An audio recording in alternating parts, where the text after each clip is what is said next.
Hello, and welcome to Depth Perception. We discuss movies and dive into how films direct the way we experience them. We create a perception of sound, a perception of sight, with a dimension of mind. We move into a land of both shadow and substance, of themes and ideas. I am Mr. Vozly. My name is Christoph. A.K.A. the KMax. Today we are discussing 2017's The Ritual, directed by David Bruckner and starring Ralph Fitzgerald. I hope I pronounced all that right.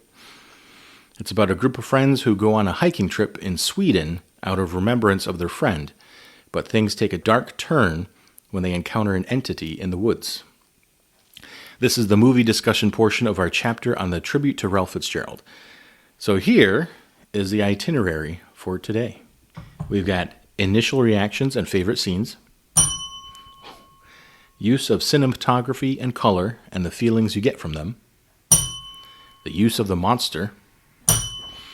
Instead of a singular theme like we usually do for our movie chapters, what we're going to do is relate aspects of the story to each of the following topics: guilt, regret, friendship, and acceptance. That's interesting. And we're going to relate these topics back to our tribute to Ralph. And then we'll give a little segue or preview for our next chapter. Let's do it. Okay, initial reactions. KMax. I know we just watched this, was that last night? 2 nights ago. 2 nights ago. I have to say that I enjoyed it, and then the very first time as it hit me, I was kind of like, okay, this is good. The scene obviously starts off with, oh boy. And then I remember when I realized that they were actually doing it, this immense hurt, like a deep sadness that I get it. They're doing this idea that they all thought was kind of absurd, and here they all are doing it to honor their fallen buddy. And I had deep sadness. And I had to kind of get myself together to watch the rest of it somewhat intellectually because it was so emotional the rest of the way. I'm like, yeah. It would be like going to a fun concert, then hear Nate Ruess sing after the last communication I had with, that's how it felt. Like, boom, that little theme kind of popped on me. And then I started getting a little more critical, looking like, okay, a lot of these horror movies, a lot of these thrillers that are, like kind of loosely based on lore and whatever of some sort, they leave me wanting. I'm like, I want to know more, and I want to know more. And maybe that's part of and we'll probably maybe discuss that. I want to know more about why this happened or why that looked this way. And so I found myself almost saying, I'm pretty aware of my emotions. And in the middle of watching the movie, I'm like, okay, you're being a jerk right now. You're not taking it in. You're just kind of saying, oh, okay, it's one of these, or this is that. Oh, no, obviously this guy's going to die.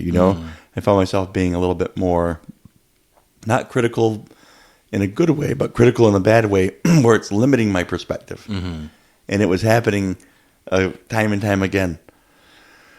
Then, over the last couple of days, having a little bit of time to let it marinate, I guess I would say, I started wanting to see it again because there were some things I was feeling about it, saying, oh, okay, maybe this was happening, or maybe this is what the monster was doing, or maybe, and it needed a little bit more time to breathe.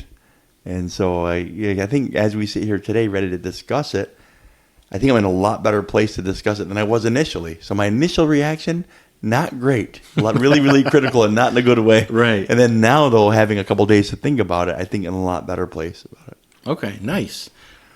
So I saw this movie closer to when it was released, and it was on Netflix. So I remember just kind of flipping through, looking for something, and found that.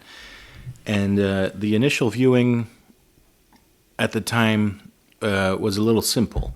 And I kind of feel the same trend that you did, where it was maybe on a bigger scale of a few years, but first watching it was a little, okay, a couple of guys go lost in the woods and stuff happens. I feel like I've seen that before, but there were a few things that kept coming up, and I want to say within the past year, I was drawn more and more to that movie because of the things that it provoked. I kind of mentioned to you pre-production here about the haunting feeling, not like the monster and the horror, but of those, like the feelings of despair and guilt and regret and all that.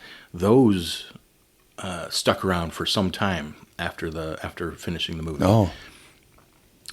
But at the time, my initial reaction though was like I didn't see much depth, or as much depth as I guess I should have. And I relate it kind of to Relic. We discussed that in season 2, where you see it and you go into a horror movie thinking it's going to be scary, and at times maybe you're let down, but in the background though you have this deep emotional impact that you're not aware is kind of seeping its way into your brain. So I kind of those movies felt similar to me in that regard. I also felt that the last 2 surviving characters are very tough to side with, and the most down to earth character was the first to go. So it was kind of like, when you first watch it, and I know a lot of movies do that. A lot of horror movies where they kill off the strongest character, to put the audience at unease. But it was kind of like, but you left us with these guys. And then I want to be ahead of ourselves, but like one of the other more rational people goes next or close to next. I'm like, wait a minute, now what are these idiots going to do? So I watched it again last weekend with my wife, and totally different lens watching it, and I really appreciated what it brought to the table at that point. And then I was able to go through some cinematic tools that it was giving us, and a lot better reaction this time around. Oh, that's good. And then we watched it the other day.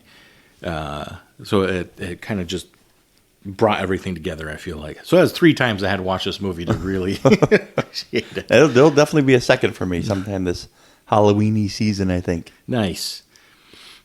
Oh, if I could real quick, I chatted with Kent yesterday at the barbershop about it. Okay. Just to get his first impression, because I was telling him a little bit about it. I'm like, I watched this movie at, Voz's, and telling him a little bit about it. He goes, yeah, I've actually seen that. He goes, I liked it. And I'm like, I didn't. At the time I said I didn't.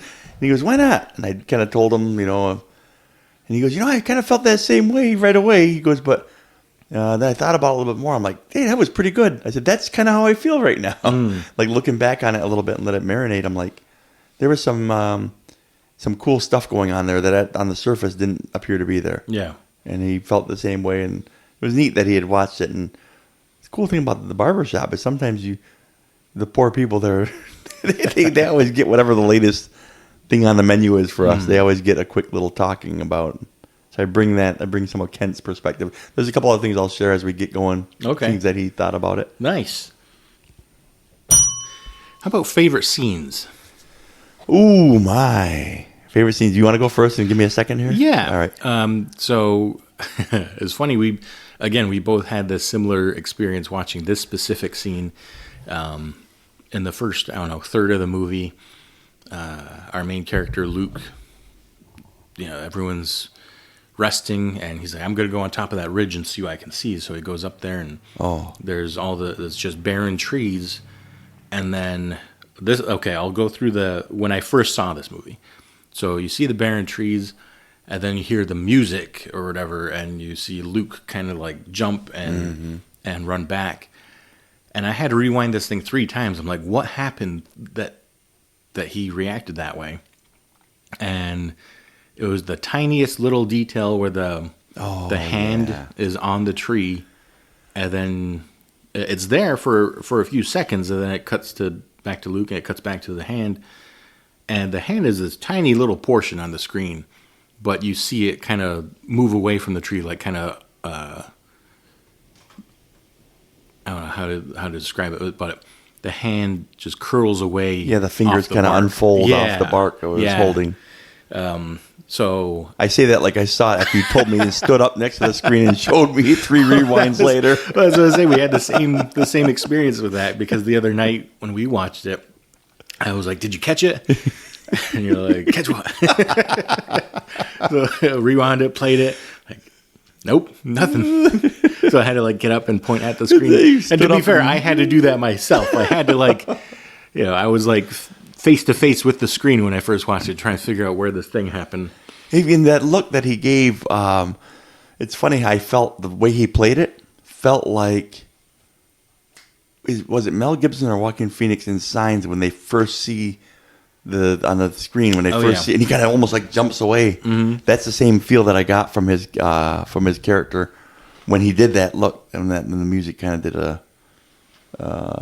he did that not a double take, but like he was like jarred. He was in jarred. Signs, is it in the cornfield when the leg is there, or is it when they're watching the birthday party on the TV? That's what I can't remember because someone is, and I can't remember if it's Mel Gibson or Joaquin Phoenix. But one of them have that very physical reaction, like almost like covering their mouth, like whoa, like that one might be Joaquin Phoenix when they show the birthday party. I think so. Yeah, that's the same feel I got when that happened, right in the moment when it happened. But I just couldn't see what caused it. Yeah. I'm like, dude, you're giving me a nice visceral reaction. I have no idea what you're reacting to. Right. What about? Did you find a favorite scene? Yeah, I think I'd say I think there's two there. I don't want to say they're tied. It's what a cop out, but like two. The first one is certainly the supermarket scene because it's loaded with so much emotion, mm-hmm. and it puts me in a position of if I'm here or here, what do I do? Right. And it's close to home in that I've explained to my family my job as a teacher, and when we see those school shootings, I know that my kids understand when they're in school. I know that there's pressure on any kid that is like school age that can understand how scary that is, mm-hmm. and how it raises the ante for when you put that kid on a school bus as a parent. I can't handle it. I couldn't handle it. Still can't. Mm-hmm. And the fear of what do you do in that situation?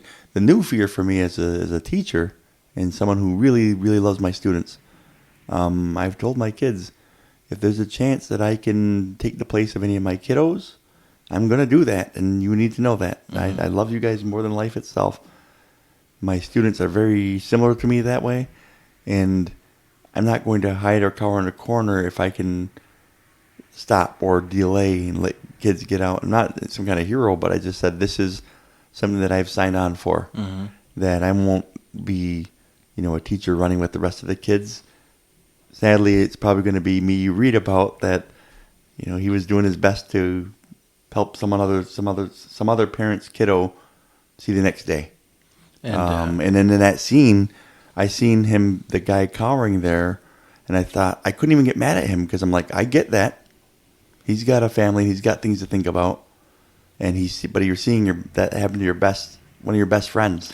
Well, I think that's part of what complicates it a little because, with my kids, I do the same. If I can take the place 100%, I'm going to do it. But then you ask the question, well, what if it's not your kids and it's your buddy who's in a lateral position as you? Yeah. Now what does it turn into? I know. That's it with the lateral position because it's like now I almost think it is selfish if he comes out of hiding there if he's got a family at home because it's like you backed off, you were there and it's a real hard, and that's why that's the depth, that's the marinade that made it a better movie for me when I started thinking about scenes like that because I'm like he's hiding behind, and just give you a little context, folks. There's a bank robbery. These two friends go into the supermarket. And they're being robbed. They see the clerk there, and that's a little bit of horror too, because it's a little bit out of context. You see her there, and you're like, "What's happening?" Your brain starts going, "Something's not normal," and you see that the place is being robbed, and the weapon seems to be a pipe, a steel pipe, or machete. Or something. Something definitely, like yeah. And then the one friend is around the corner as this is happening, as they see. There's this pregnant pause where they don't even recognize there's people in the store. And that guy could have seemingly got away too, and they could have ran. He was kind of frozen. And they asked for his wallet. He gives them his wallet. They asked for his watch. He gives them his watch. And they asked for his wedding ring. And he goes, "It's my wedding ring, man." Mm-hmm. So there's that integrity that he has there almost like this rational guy that has this high integrity. And he ends up getting hit. And as he's laying there, he's still alive. He gets hit across the face. Mm-hmm. He might be in rough shape, but he's still very much alive. And the guy, his friend's sitting there, and he's got this decision to make. That's why I've been in this scene. I think I'm going to stop right at this scene because that is easily, it's the precipice of the rest of the movie. It like sets the stage for everything. And there's so much happening in that scene. And then, he's sitting there. You can tell he's got his hand on the whiskey bottle or something, and he's ready to go save his buddy, or at least buy him some time, or die in the trenches with his buddy. All these noble things we have as men or as people. That's my guy. On the golf course, we're golfing. Someone hits into us, we're gonna have at it with the guys behind us. That same feeling. And he doesn't act on it, and they end up hitting the guy again in the head, and then you see the pool of blood just spreading. And then the very next scene is 6 months later, I think it is. Yeah. And I'm just like, and you see them, what they're doing. And that scene just sets the stage perfectly for the rest of it. And it kind of bids farewell to the character we might have cared about the most throughout the rest of the movie. 'Cause already in that little scene right before that, when they're at the bar trying to figure out what they want to do as a group, what trip they want to do. Yeah. He's like the only one that offers like a sensible event, like something, an experience that they can all have. Let's go hiking together. Mm-hmm. The other guys, let's go here and get drunk. Let's go Amsterdam and do this and that.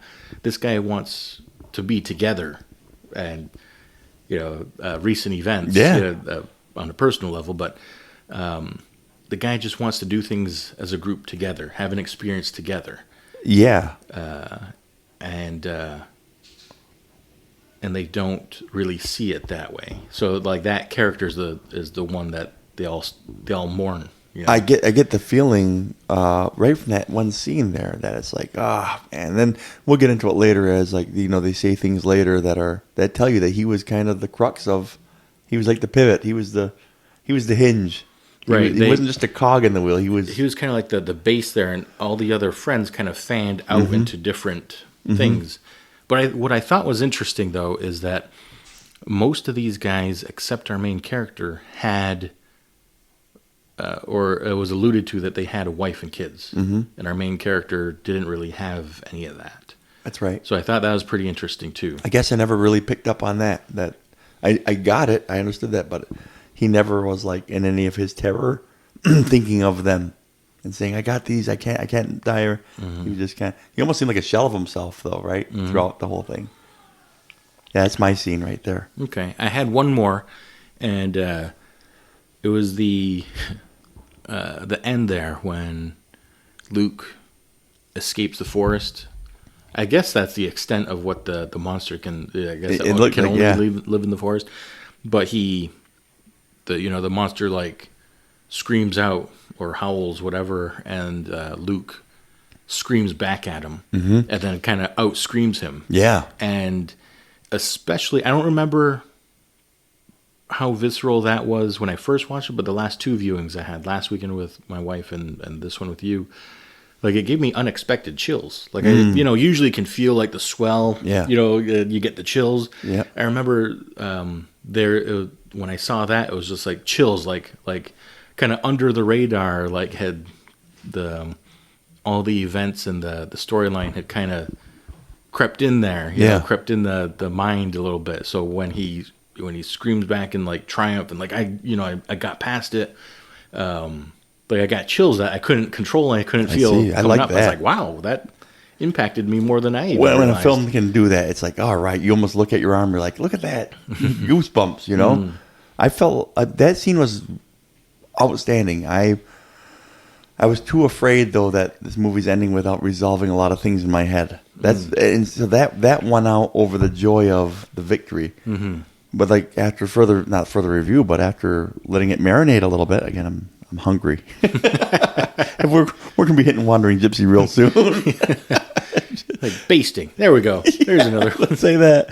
But seriously, in that moment though, I thought when you let that primal scream go, I was reminded of the yelp from Dead Poet Society. In that poem where I let go of my primal yelp. Like it's stating your claim in the universe that I matter, I belong, and here's what I have to say about it. That scream was that guy saying a million things, to his decision to not help his buddy, to beating just so many things, metaphoric, right? Yeah. I had down here triumph, growth, and honesty. Oh. Like, felt like that's what that scream was about. Finally letting out, he was quiet pretty much the whole time. And that scream might have even been in response to the one guy calling him out saying, yeah, you could have done more for our friend. You could have. And I'll talk about another perspective with that. But this movie could have been in our ethical questions chapter last season. Because I feel like you get a sense of, we just mentioned it a couple minutes ago, but, you would die for your kids. You would die for these people, the students. But it wasn't even, you don't know if that's the scenario, though. Like, you don't know if they're going to kill you. You just know that they've got a weapon and they're threatening your buddy. Yeah. So now, are you not even willing to step up for that? And just make it 2-on-2? Because you never know. The robbers could have said, oh, yeah, well, screw you, F off, and, leave, and then not come to blows. Right. But because it was only one. So a lot of questions from that one scene right there. That's right. They didn't, and the film almost gives you that they're not the most organized crew. They almost seem like a little bit just like street toughs, like idiots. Yeah. They don't seem like, how you have some movies that are stone cold killers. You can tell the clerk's laying there dead. Right. The clerk's not dead. So maybe they're just bullying their way through. And it's a little liquor shop. Yes. So like if it were big time crooks, they'd be targeting something else. Yeah. But it's a liquor store at midnight. Yeah. So yeah, I thought that did a really good job of presenting so much in one. Just that liquor store scene. What was that? 2 minutes, maybe. Maybe 2 minutes. And it presented so much. Well, yeah, and I think the word intentional, as it marinated, again, as it basted, I thought to myself, those things weren't just throwaway things. Those were intentional. And as I thought, what a good movie. It's, again, I'm going to ring the bell. I am equipped with the tools of that to perceive a little bit better, and it just takes a little while sometimes. So what's the next thing we got here? All right, so we're going to go with the little the cinematography, the color, and the feelings that we get from them. Ooh, I like that. So the first thing I'll bring up is darkness.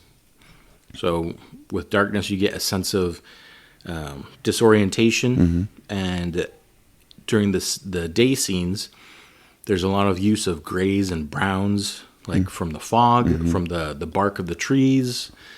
They all serve the same purpose. So the darkness, these monotone backgrounds, disorientation, almost like a nebulous, non-distinctive background that seems to funnel our attention on the character's emotions and their downward spiral.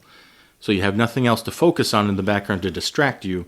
Your focus is on the dynamic of these friends and how much they're unraveling in the forest. I see.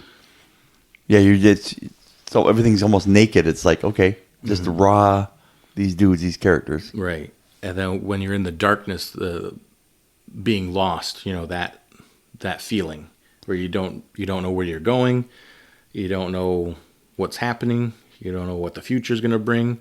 Very on point for what these characters are feeling mentally and emotionally.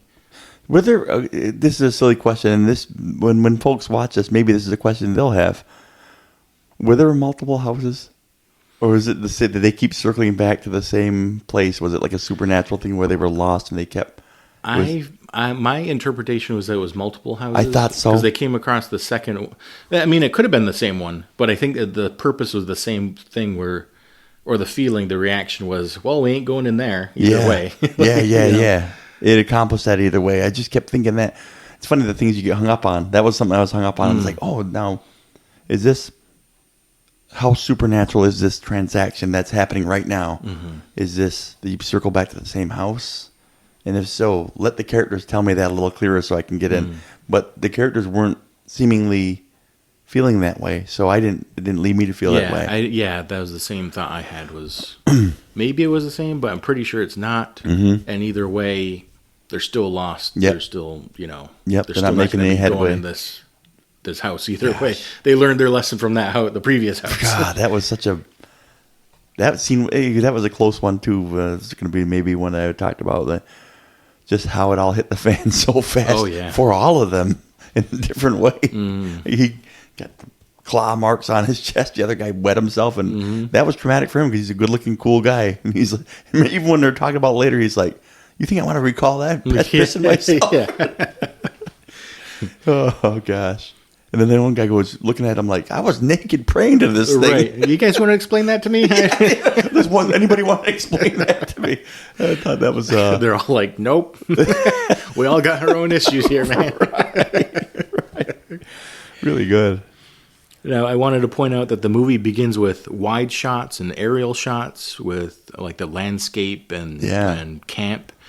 So when they first start their trip, right. They're on this open field. Everything's open. You see the sky. It's almost like Lord of the Rings epic. You see the mountains in the background.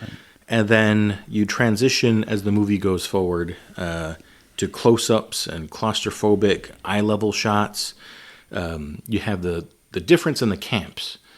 So I think there's maybe 3 different times you see the camp. I could be wrong on that. But the first one, obviously, nice and wide open. You're in the middle of the field.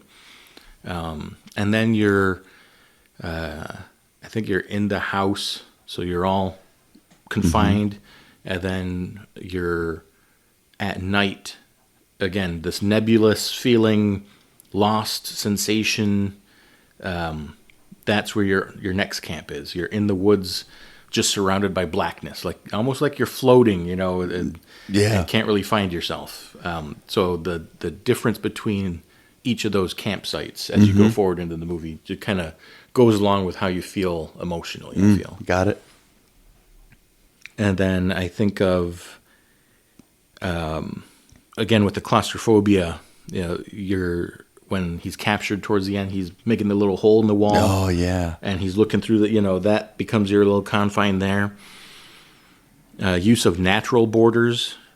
So trees, doors, walls, things where you see the border within the shot that frames a character that makes you feel a little bit more claustrophobic, a little bit more like boxed in. Contained, kind of, like pressure, I guess. Yeah, I definitely felt that. The thing is, my tools aren't as varnished, but they're there, so I get the feeling, and I see what the filmmaker is doing, and it's harder for me to put a label on it.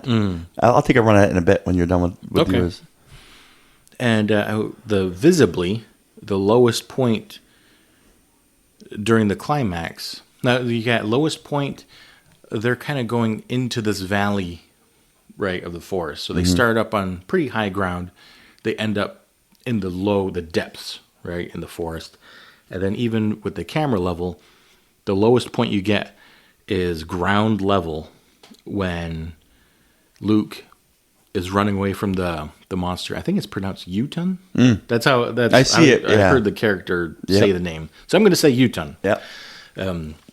But he is being chased by it, and he's forced to go through the liquor store again, and the monster pushes his head down into the ground like, "You're going to bow to me." Yeah. And the camera follows the character there, and that's our lowest point. That's right. Before we start our climb back up. That's interesting. I seen when it happened. I felt it, but I didn't. I guess I didn't see it that way. He is being forced to get your head down there. Yeah, it was like that's the turning point. Like, you're either going to succumb to this monster, which we'll talk about, or you're going to get back up and start to get to higher ground, both emotionally and physically. Any thoughts on our use of like the darkness and the wide shots? I did like that. I noticed that right after get go how beautiful the movie starts off. Well, 6 months later, boom, you're on their trip, and it's everything that the fallen friend has envisioned for them. That hurt a bit because I've seen them enjoying what that guy envisioned for all of them to enjoy. Right. By the way, shout out to Mr. Vozly for being the cruise director of many a trip, and the work that goes into there. And you think about like what trips look like without we call it in my circle of work friends the cruise director. For things, and it organizes things. It just kind of makes the experience better for everybody, for the collective, right? And be mindful of that. And that's a gift. And so this man, I mourn him a bit too, because I'm like, here's these idiots now on this beautiful trip. And I love the fact that at the beginning of the film, at the beginning of their journey, they're enjoying what he envisioned the trip would be. Mm-hmm. They're enjoying it, like against their will. Then they build a little monument to him, even, and it's like, cool. They're remembering their buddy. They're pouring out a fifth for him. They're pouring out that and recollecting it. And I know we'll talk more about the connection in a bit, but I just remember that scene just be like, whoa, that's so cool. And the reason why I'm talking about the difference in the shots was it goes from the widest and most beautiful cinematography. It's almost like Sound of Music vision. Mm-hmm. Just like the most beautiful, iconic hillsides and panoramic shots and showing them at a distance and showing them, even when they're looking at the distance even when it gets to a point when the guy hurts his knee and they're looking at the forest in the valley, like this shortest way between 2 points is as the crow flies. Right. Even that was cool. Well, that was kind of from an emotional journey standpoint. You're here. You're trying to get to there. You are going to have to cross this yucky stuff right here, this valley right here. You're going to have to trudge through that to get to point B. And even the vagueness of how pressing it is to cross there. That's where the basting helped, because I just saw that as a very kind of a throwaway. Like, yeah, we have to have this guy hurt his knee, so they have to go through here to get to help faster. But there were questions about this guy's how valid is the knee injury? Mm-hmm. How bad is it? Are you hurt or are you injured? And it seemed like all of them knew that this guy had a bit of a reputation. Yeah. And the one guy goes, it's not nearly as bad as he's letting on. And they all kind of roll their eyes like, yeah, I know. Yeah. So it's like, in my head, it's like, I think that's on purpose. The filmmaker, I think, did that on purpose. Like, did we really need to, is this really necessary? Did we have to go through this forest to get there quicker? Or could you have stayed the course and gone around? I thought the use of, as far as screenshots, when you were talking about like the trees and the natural boundaries of the shot, I thought something that stuck with me was the vertical. I thought that was interesting. The screenshots of those. That is an astute observation, and I'm going to pause you there because I do point that out, and we'll go pretty in depth with that. Yeah, good. I'll move on to my next thing within this topic. Yeah.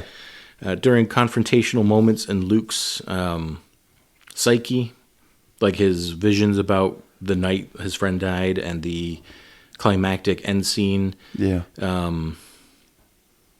Use contrast. It turns from a blended background that we talked about a couple minutes ago to high contrast. The lights appearing in the forest. Mm-hmm. Those halogen lights, whatever they're called, or fluorescent. What are they called? Fluorescent, probably. Yeah. But the huge contrast in lighting, and it's kind of shedding light on him, kind of spotlight. Like, here's your moment. What are you going to do about this? Mm-hmm. And we see that big contrast when they spend that first night in the house. Or the bright light turns on the screen. I mean, like, it's like blinding when you're watching the movie in the dark. Yeah. But it's kind of like use of a spotlight to say, for our main character, for our audience to the spotlight's on you. What choice are you going to make? Are you gonna remember how you didn't act, or are you going to do, if you could do anything different, because this is your dream now, you could do something different. So I feel like that was pretty useful too. Mm-hmm. I like when we get ushered by the filmmaker to important parts, even when you're not realizing it right then and there. I wasn't realizing it then. And so we go from a sense of isolation and disorientation to a sense of exposure and survival. Because you also had the flashlights, that were that sharp contrast as well. And there's a couple times, Phil, when Phil gets dragged into the woods, he drops his flashlight, and then there's another vision, and when our main character gets out of the vision, he's standing in front of the flashlight. Again, almost a literal spotlight on him. Yeah. What's your choice going to be? You going to accept what happened, or are you going to move past it? What are you going to do? It's kind of asking this character how he feels and what he's going to do about it. So the use of vertical lines and the horizontal is something that I wrote down quite a bit on, and I'm so happy that you picked up on it. Good. You said the night we watched it, and I was trying not to get more out of you because I wanted to make sure that we talk about it here. So when we're outside the forest, the horizon is clear but visibly turbulent, and our characters trek down into a forest, a valley, right? When you think horizon, we got a nice horizon here outside my window. Oh, yeah. You think calm, you think peace, you think clear voyage, right? Mm-hmm. Now, when you have vertical line, we'll look down to we'll look out this window. We got a tree intersecting. And now we can't see forward. We can't see what's past it. Yeah. We can only see this obstacle right in front of us. That's right. And that's what you get emotionally, right, in this movie. They show it physically. They show it to you visibly. Just a wall of verticals. So when they venture into this valley, all it is vertical. All it is disruption and conflict with the horizontal. You get these dissecting intersections in the entire forest. And you don't escape it until the end, when Luke finally exits the forest. It is a visual return to a clear horizon. And thematically an emergence to a resolution. Man, oh man. So a flat horizon, again, makes us calm, balanced, clear-minded. And when you introduce multiple vertical disruptions, you start to feel uneasy, and it breaks that calmness. And there are a few shots that are only vertical lines, like the hand on the tree scare that I mentioned. Mm-hmm. There's a few times where they set up, it's like as wide a shot as you can get in the forest, but it's all just vertical trees. Yeah. And we also have the clash, like I said, between the vertical and horizontal. It's like a fight between disruption and balance. Horizontal branches and ground and log cabin, the planks, versus vertical tree trunks, door frames. Even the creature design was more vertical. That's right. So that visual clash seems focused on after Luke is called out for his non-action the night his friend died. And these visual choices by the filmmakers only enhance that thematic intention for the audience. Gosh, that's good. Don't move on from the vertical. I want to hear your thoughts now on what you noticed. Well, I thought there was a couple really notable things. Well, the one scene I want to call to mind is the one with the hand, because you have the vertical that's got you. Your mind is, because he's going up to kind of look to see if there's a way out. He's going to go see their progress. He makes this bold declaration to the other idiots that he's going to go up and look and see where they're at, see if he can get to high ground. While up there, that's where he sees this really, really clear and defined. These almost looks like bamboo. I know it's not, but that's how defined it is, like lines, almost like the Johnny Carson show. The way that the curtain was over the stage, it was very much a little bit different than the rest of the forest. Those trees looked like they were a little bit different. Mm-hmm. And I thought it was a neat way for the filmmaker to say, all right, this is definitely something different. I'm going to present something new to you. And then all of a sudden you see him, whoa, that visceral reaction of seeing something, which of course I didn't see until after 4 times in a physical point to the screen on the TV. The hand. Now, if you notice the hand, the fingers were horizontal on that branch. All the verticals were broken by the hand. And then you see them slowly let go and creepily go away. That's what made him scared. I thought that disruption was intentional instead of just, the hand could have been this way, the hand could have been this way. It was clearly vertical and then just slowly let go. Horizontal against all the vertical. And I think that's maybe what the filmmaker was banking on to help people see it. Didn't work for me because the hand was so small on the big screen. Yeah. And you're captivated by those verticals. And I thought another thing that I thought was huge was while they're in the forest, it's dominated by the vertical. And then when you see those fluorescent lights come on, they are contrast horizontal. That they're brightly lit. They're not in line with everything. They are on purpose and lit up perfectly the other way, which pretty much as if, seems like a storyteller says, there's a big change right here. We want you to step outside this narrative right now, almost like on a play, a character soliloquy, where they step to the front and the light comes on, and now they got to explain what's happening. The filmmaker is saying, okay, we're going to do a little check-in here and do some soul-searching with this guy, see how far he is in his journey right now. Here's a check-in. And to show you that, we're going to contrast all these verticals with these bright, shining horizontals. Boom. There it is.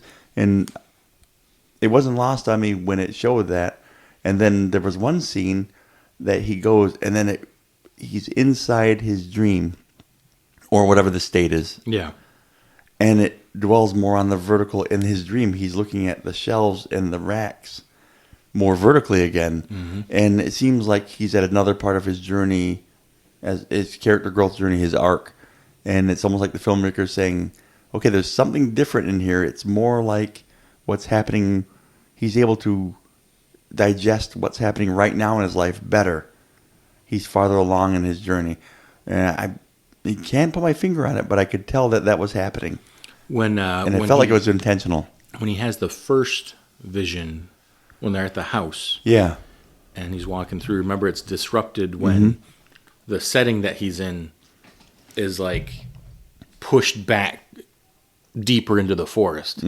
And that's, I talked about that horizon that you want to get to, that nice clear vision of where you're going. You can see where you're headed. And that scene, that literal liquor store scene gets pushed far away.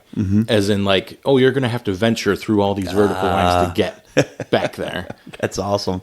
I wanted to point out, typically, I don't, again, we could just be talking BS and filmmakers may not have had any intention, but what I thought was cool was the use of rain and water. Because typically, when you use water, you're thinking cleansing, you're thinking pure, you're thinking something along those lines. And this movie took that away from you because we just talked about the vertical. And when you see the rain in the movie, it's coming straight down and almost strobe effect with flashlights and other sources of light making vertical lines. So instead of it being a source of like growth and power and cleanliness, it's become another addition to the turbulence. Yeah, there's even more dis-ease. Yeah. Jeepers. And it forces the action. It forces the action. They have to go into the place. None of them want to, I don't think. Really cool. Any other thoughts on the cinematography and what we see and how it provokes our feelings? There was a little, there was a little bit of camera work that made me feel. In fact, the hand scene, it was skinnamarink-ish because you're not sure where to focus your look sometimes. And with the flashlights also, I always think that's pretty cool. There was one point that the character that was being mauled, I guess, by the beast, had his flashlight still because you could see it moving fast, almost like Predator, like where you can only see their flashlight move through the woods as it's getting dragged. I don't know if Predator's the right film, but there was a movie where maybe even it was Jurassic Park where you could see their flashlight or something on them that you could see how fast the beast was carrying them away or something. And so you could see that flashlight kind of shaking, and then you see it stop where it like dropped and it's on the ground. And it's like, okay, that guy's no more. Right. Well, it's with the I just think the focus. I don't think the filmmaker used it as much as like Skinamarink or the other films we've seen, but there was some intentional out of focus things that you're kind of like you're like, I'm not sure what I'm looking at, and it's on purpose. Even like the first beast that's hung up in the tree, that's kind of gutted in the tree, you see it, but for a long time you're not sure exactly what it is or what you're looking at. and it's on purpose. You know, draws you a little closer, makes you curious, and then all of a sudden you see what kind of beast it is. Okay, this isn't a supernatural thing right now. Right now, this is not a supernatural thing. Mm-hmm. It could be. You could go away from that scene and keep walking through the woods saying, it might have been an animal that caused this to happen. But then as the one character stops and dwells on it a little bit more, he's looking at it like, yeah, this is not normal. You know? Mm-hmm. And I think they all kind of know it, but the one character looks at it, and you could see him dwell on it a little bit longer saying, yeah, we're in it now. Yeah. We're definitely in it. Well, let's talk about the monster here. Yes. So the Jotun? Loki's son or something? Bastard child. Whatever it is, yeah. Briefly talked about the creature design, the verticality, dissecting the screen. Visually, KMax, what do you notice about the creature or the sound design of it? Well, very, very moose-like, I thought, or, very moose-like in its look. Lanky, long hooves. We see the cloven hoof. Not the cloven, but we see the hoof kind of thing. Yeah.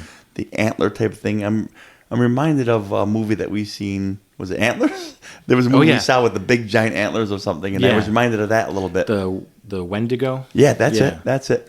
But it begs the question, before I go one step farther, it begs the question to me. So we're led to believe then if the beast looks like this, then Loki got busy with a moose.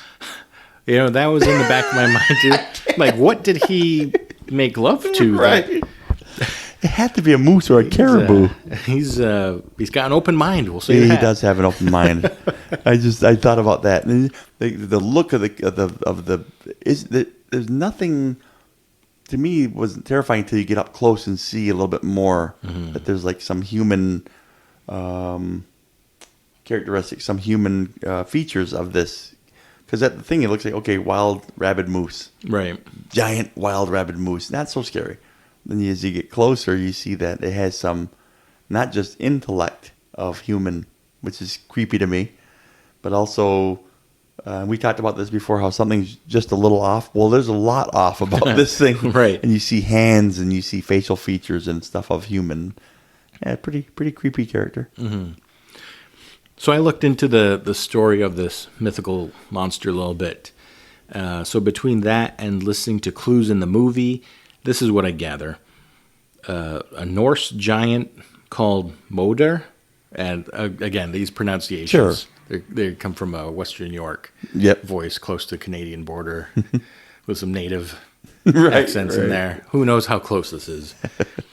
So a Norse giant called Moder, a Jotun, and offspring of Loki. It's got to take after its mother, I would think.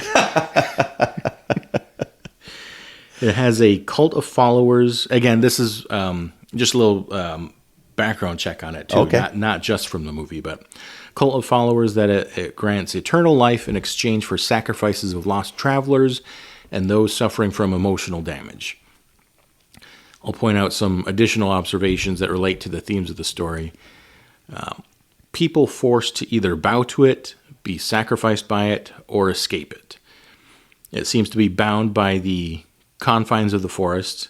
Its face resembles, I guess it's his face, but it resembles a human body hanging upside down, and it kills by impaling people on branches, suspending them in the air for all to see.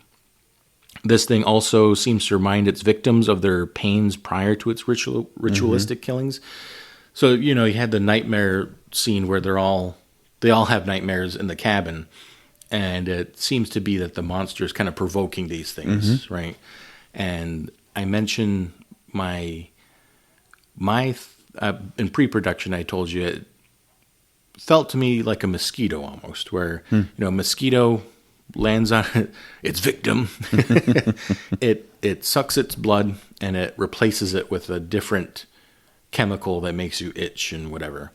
So to me, the Jotun, it feeds off of people's life force, for lack of a better term, and kind of replaces it with more fear and guilt and pain. And now the person is affected by that. So it's like a vicious cycle. So now it feeds more off of that and replaces it with even more like how you itch and you can't stop itching, and Yeah. the itching only gets worse the more you itch. So it kind of felt like that, and it was kind of the same thing for this Uton, but the more it provoked those thoughts, the more it could feed off of them. That's right. So I thought it was a great find by the filmmakers to incorporate this already existing mythology into a movie like this.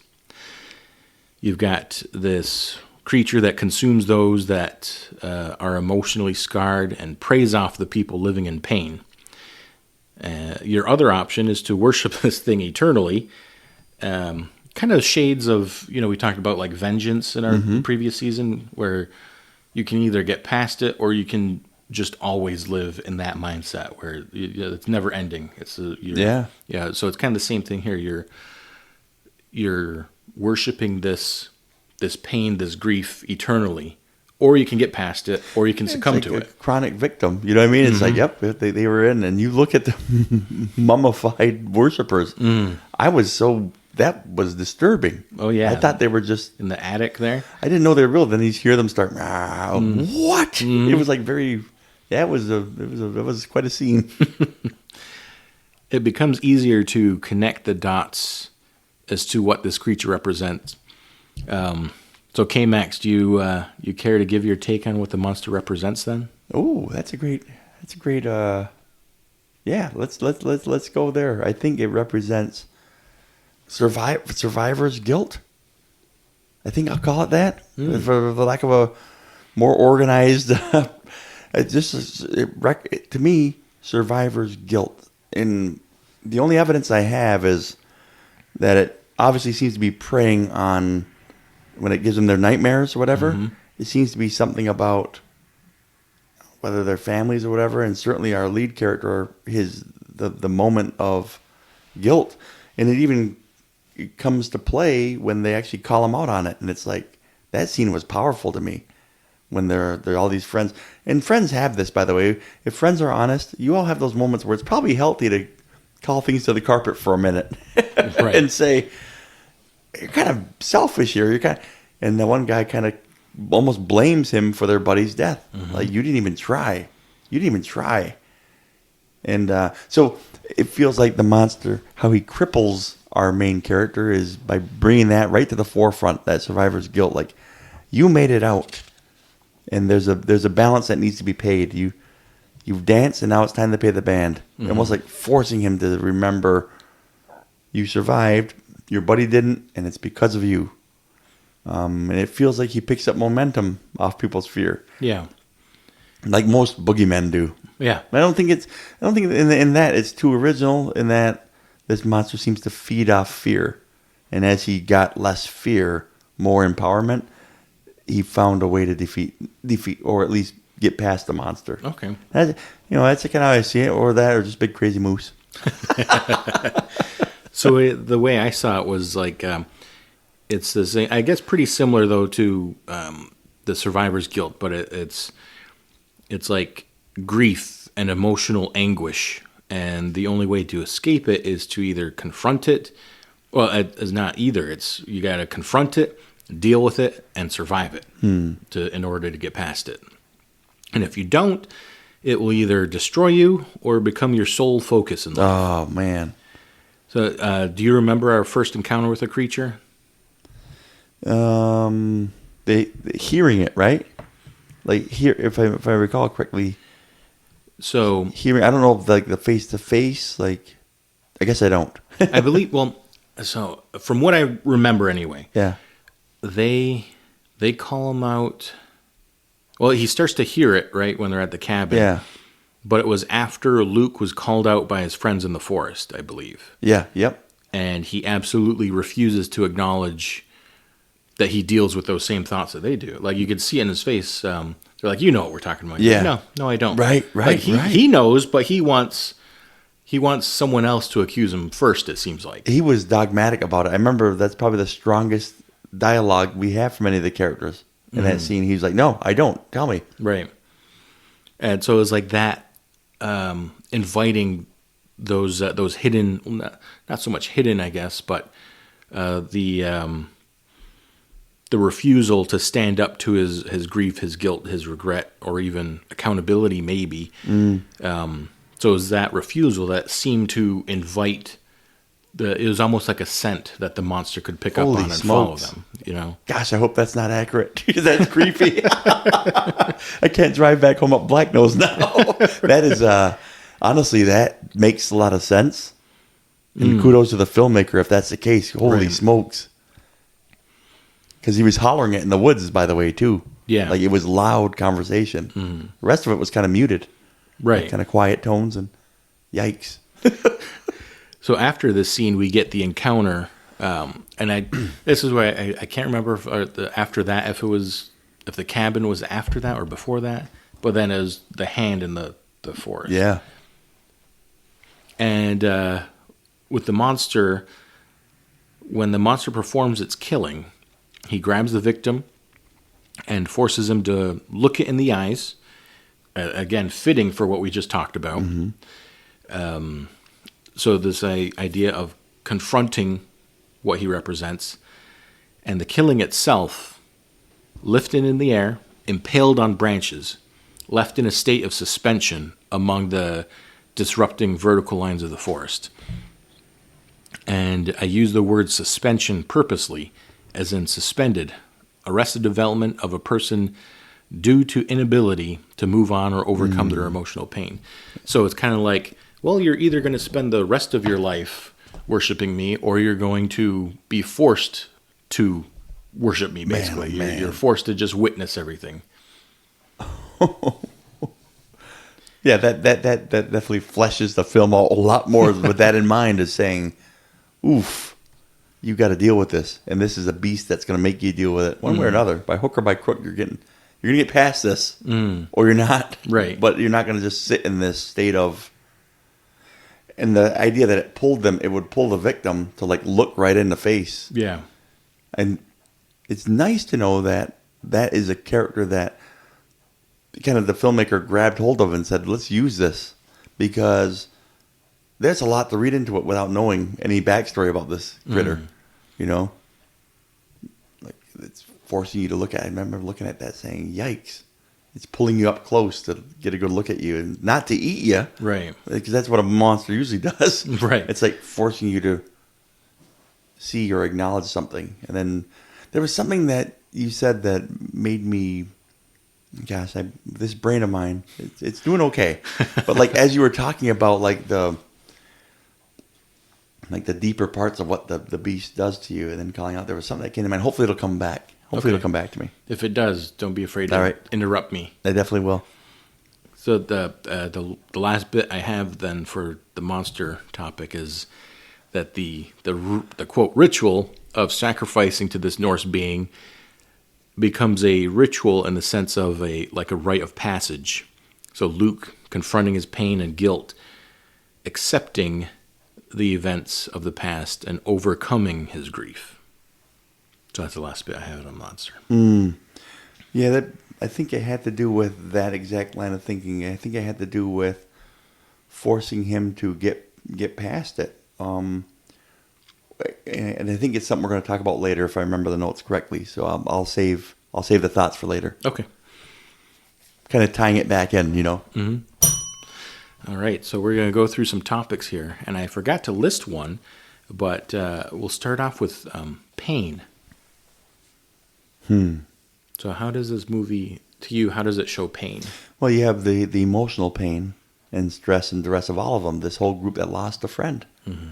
That's some serious pain, and that is some lasting stuff, and it'll eat you up, right? They're all in different ways being consumed by that pain, and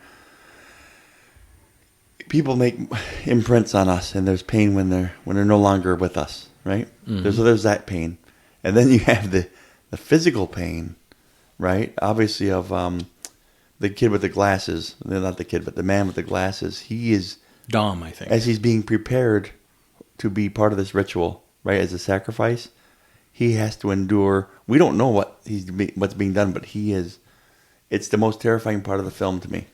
Mm-hmm. When the friend has to hear his other friend we don't know what's happening, but he is in absolute torment in the other room. Right. Or outside, wherever he is. He can hear it all happening. Kind of made me laugh when he comes back and he goes, "Are you okay?" Right. I felt like Felt like Pulp Fiction when he's like, "No, I'm He's not the blank okay. Yeah. I'm pretty darn far from okay." Yeah. I felt that when that scene when he asks him, Oh, yeah. "Are you okay? Did you just hear what I Right. went through?" And the filmmaker doesn't let you see what's happening, but you hear it. Mm-hmm. And I think that's real powerful. A filmmaker being able to use sound, because even in Harry Potter films, like I think Deathly Hallows 1, when they hear her being like, when Bellatrix is kind of interrogating her, they hear her screaming, and you can see on the characters' faces, "Ooh, this is a deep pain, hearing your friend suffer like that." And then I was called again to, it's our main character having to be that again.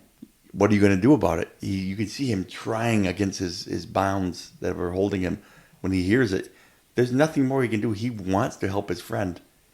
It's almost like he's ready to take that step, but he just can't. And it's like a nightmare. It's nightmare fuel in the movie. In our nightmares, you want to do something, and you just can't seem to. You can't run fast enough. You can't come to the aim. But at least we see a turning of his character that he wants to now. He's willing to do it, but he just can't do it. Anyway, get on a tangent about pain, though, boy. Uses guilt, uses fear, but eventually comes to a point of pain. It's almost like a tipping point. Like, okay, now you're going to be you're hurting there, and then there's social anguish. I think that's the bigger pain in this. They're all of them hurting for their lost friend. With being a nurse, when I do direct patient care, you ask what the pain level is. You give them a scale of 0 to 10 or whatever. Pain is always personal. It's in the eye of the beholder. So I got a little funny story. So I remember taking care of someone. They just had, I don't know if they had surgery or something, maybe a hip or whatever. So I asked what their pain level is. And I said, 1 is nothing. 0 is nothing. 10 is the worst pain you've ever felt in your life. And so she stops. She thinks. She says, and she's very calm. She's just kind of sitting there, laying there. And she said, I guess it's a 10. I was like, as nurses, you're like, you're not a 10. Yeah. But the way I phrased it is the most pain you've ever felt. So she followed it up with, I haven't had a very tough life. Aww. That's sweet, actually. but that made me realize, like, pain is always it's personal. You have your own scale of what pain you felt. And in this movie, I haven't had a very tough life. That's such a sweet thing to say. But in this movie, everyone has their own pain level. And you don't know what someone is feeling unless you're them. So in this movie, Dom hurts his knee, and soon after, his buddies are kind of like, okay, you're not really hurt. Like, come on, let's go. Stand back up. We got to keep moving. We need you to push a little bit here. Yeah. Kind of insinuating like you're a wimp. Like, you've done this before. Just get up. Come on, we got to get moving. This is serious. Yeah. And then you might notice maybe like halfway through the movie, the Hutch is taking care of Dom. He's like, hey, Dom's knee's getting worse, not better. Like, oh, he's actually hurt. Yeah. And you kind of see emotionally, when they call out Luke, is kind of like, you get the sense that they're like, you don't even feel that you did anything wrong. Like, you won't even acknowledge you making us point out that you could have saved our friend. Yeah. Like, you don't, it was kind of like the subtext was like, you don't hurt. That's right. And it wasn't until you see things unfold with the Uton that you're kind of like, oh, he hurts. Our main character is hurting. He's been hurting. He might be hurting the most of all these people. Yep. So my view of how pain, it's related to, pain is in the eye of the beholder. So whatever you say your pain is, that's what it is. And no one can actually tell you different. It's how you feel. So physically, people have varying levels of what pain they've endured, and that becomes their new threshold, and it keeps moving. It keeps growing or shrinking. And so I think you see that displayed in the movie pretty well, both emotional pain and physical pain. Where, okay, now now you've experienced this. Now you're going to have to travel to even more depths and experience that. So when you see our Dom with the glasses, oh, he hurt his knee again. Oh, he had this injury before. But then you see him get beat to a pulp by the folk, and you're like, oh, here's the depths that you didn't know you had for pain tolerance. Mm-hmm. Oh, gosh, yeah. And you kind of the same thing with our main character emotionally. You know, he's got these visions, but now he's being confronted physically by it and forced to live through these dreams or whatever. I was so sad to see Hutch go earlier because his character seemed like the buffer, the explainer. His character seemed like he was able to shed some more light on the dynamic between all of their... Because he was pretty much... He would just say what was on his mind. Mm-hmm. But you could tell he had compassion for Luke. And he had compassion even for Glasses, even though he picked on him a bit. You could tell he was kind of like... He was the buffer for... Seemingly, I think his ideas for the vacation were all very hedonistic. But he seemed like he had his finger on the pulse of the whole group. Like, here's what he needs. And then when he was gone, I was like, when he was gone in the movie, I was like, now who's gonna help Jiminy Cricket, my audience, understanding these guys and what they're maybe feeling a little bit, or maybe a little bit of backstory. When he was gone, I'm like, I don't have that vehicle anymore to help the training wheels for me anymore. And I think that was intentional. So now it's like, the characters are even more mysterious. And there's no hope of understanding them a little better. Mm-hmm. I tell people this when if I lose people close to me, you lose friends, and I'm like, they're my close friend because they get me better than most in the world. Mm-hmm. And as those people drop, I'll use my sister Julie or my friend Tracy. As those people leave us, I feel like the world has less chance of getting me because those people understood me in a way that many and most don't. Mm. And so as they go, there's almost a little anxiety that heightens in me, in my experience, as they leave. I'm like, well, no one's going to understand that part of me now. And it's not their fault. It's just this world was equipped with those people who understood me in this way. And I felt that when Hutch died, I was like, doggone it, now I have no chance of understanding these people a little bit more. And that was a cool thing the filmmaker did. And I think it was intentional that this guy who seemed to see these people differently and his rashness, be able to make statements about him that I could pick up on as an audience, he's gone now. And so now the dynamic between these 2 or 3 existing characters now, because I think Phil was still around, I got to try to piece them together without that guy telling me about this or making sense of it a little bit. So kudos to them for making the horror story a little bit more horrifying. Ooh, I remembered what I was going to talk about earlier. Oh, okay. Okay. So when we're talking about the Beast, right? I'm remembering a unit that I was covering in English right at the beginning of the semester because I try to get my kids hooked to literature and different kinds of literature. And I try to help them understand that, hey, you have experience with different genre and you have experience with different fun. You know, you loved reading at one point because you like fairy tales or you like fables, you like myths and legends. And most young kids love that stuff.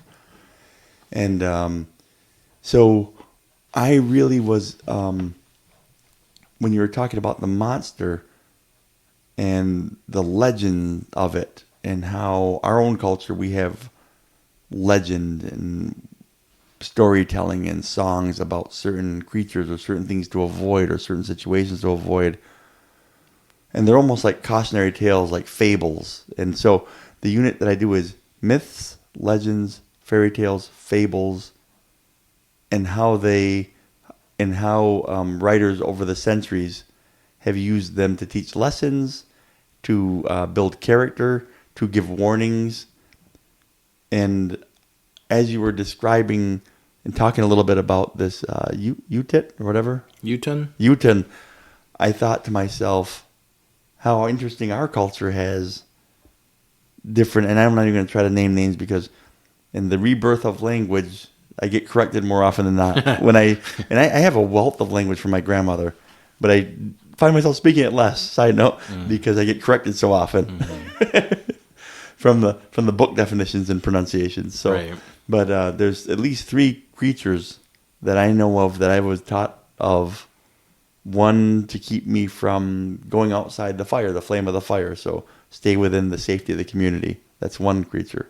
Another creature is to keep me on the moral path, to not be out sleeping around or doing things I shouldn't be doing naughtily, because there's pretty much a walking pair of genitalia out to get me.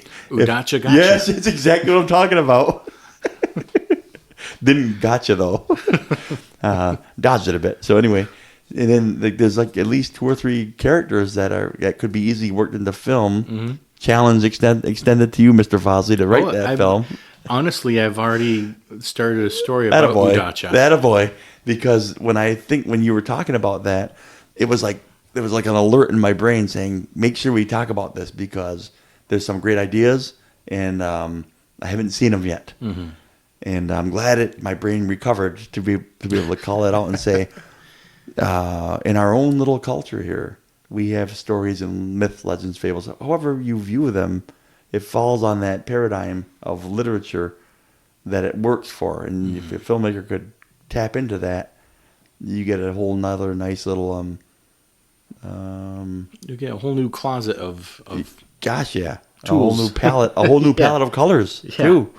Anyway, I didn't want to miss that. Okay, yeah, good. I'm glad you recalled it. I wanted to I did want to add on your thing about Hutch though, because I think there's some hidden pain and hidden struggles that he had. Yeah, he had this quote, and I made sure I wrote it down last night in my chicken scratch, writing in the dark, trying to read it. Do you remember he checked on, it was at night at their camp. He said that Dom's getting worse, not better. Mm-hmm. He pulls him aside. They're in the dark. And he said, you're the strongest. You should try to get help. Mm-hmm. Mm-hmm. Now, I'm not even talking about camping. Take it from an emotional level. If he's talking about the 4 of them. 4 of them? Yeah, if he's talking about the 4 of them in terms of dealing with their friend's death, that quote fits that position as well. You're the strongest. You should try to get help. Wow. So to me, that tells me Hutch probably isn't doing as well as he lets on. Right. He's admitting something there. It's almost a confession there. Right. Maybe even acknowledging the fact that I probably need help more. But I'm not strong enough to acknowledge it. Yeah, I'm not going to be able to deal with this. This is so you should try to deal with it. Try to move on with your life. I'm going to be here with these guys. So many tie-ins, man, that I will not make until it's time. I think with our friend. So many tie-ins with that, with the idea of feigned strongness and feigned strength. Oh, we'll get there. Gosh. Yeah, we have that topic coming up. You'll hear the door just before that unit. You'll hear the door, and you'll hear Mr. Vozly say, "I'm not sure where he went." That's a tough one. So the next theme that it goes through, and again, typically in our movie portions, we each come up with what we thought the theme was, and that shows the audience as well what we valued from that movie, that experience. What did it tell us? And this movie, I wanted to go through, and we're not going to do that. Instead, we're going to go through all these topics and kind of see what the movie has to say to each of them. Guilt is the next one. So, of course, we see guilt on Luke's face right from the beginning. When his friend died, he peered around the corner of the aisle. He flipped out the bottle, upside down, holding it like a weapon, and then decided against helping his friend. And you could probably debate that decision, seeing it as either you could say it's rational, you could say it's cowardice, but it sets the stage for the rest of the story. And like you said, really the crux of the main conflict there. Mm-hmm. How did you see guilt in the movie? Well, I mean, I think I went specifically to survivor's guilt, like the fact that all of them, not just Luke, but all of them are there in the absence of their friend. And in different ways, they're dealing with levels of guilt. I think not the easy, but the fact that he's the main character focuses you on Luke's guilt. Mm-hmm. And I think whether it's right or wrong, he's got to live with a lot of unfair guilt. You can't watch your buddy get killed, no matter what's at stake, even if it's insurmountable odds. if he falls into a whirlpool that if you go in, you know you're dead too, and it's so pointless. Mm-hmm. The fact that you walk away from that and they are no more, Right. there's a level of guilt there for all those men. And it, you could probably make a film, you could probably make a sequel of looking at their experiences individually and probably see joy and pain, but a whole lot of pain and a lot of struggle, a lot of guilt that they had to deal with on different levels because of the loss of their friend. And so, that's how I saw it, was the levels of guilt that were present. And not, I guess if I could say as a grown-up or maybe a professional of some sort, each of them valid. Oh, yeah. No matter how tough or how strong one feels it, they can wreck you. Again, it's related closely to pain. It's what you feel. You Yeah. can't tell anyone else how much guilt they feel. Right. If that's what consumes them, You can usually see the evidence of it, right? I mean, you can't tell them this is warranted or not.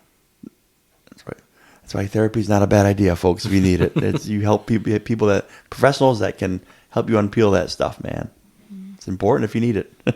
And the guilt was deep, too, especially in our main character. Of course, he's our main character for a reason.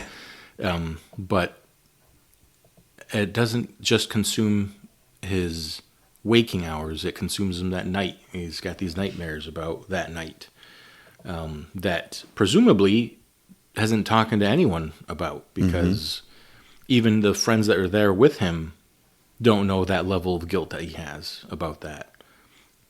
How about regret? Oh, man. Very closely related, too. We're flowing right from pain to guilt to regret. They all kind of share a lot of boundaries. Sure. When you say regret, though, I think of it in two ways. Regret for the immediate physical. Regret, I could have done this. Mm-hmm. But also I think of regret this way, more poetically. Like a lost love or a lost experience. Like, I regret what could have been. Mm-hmm. This trip could have been this with this person.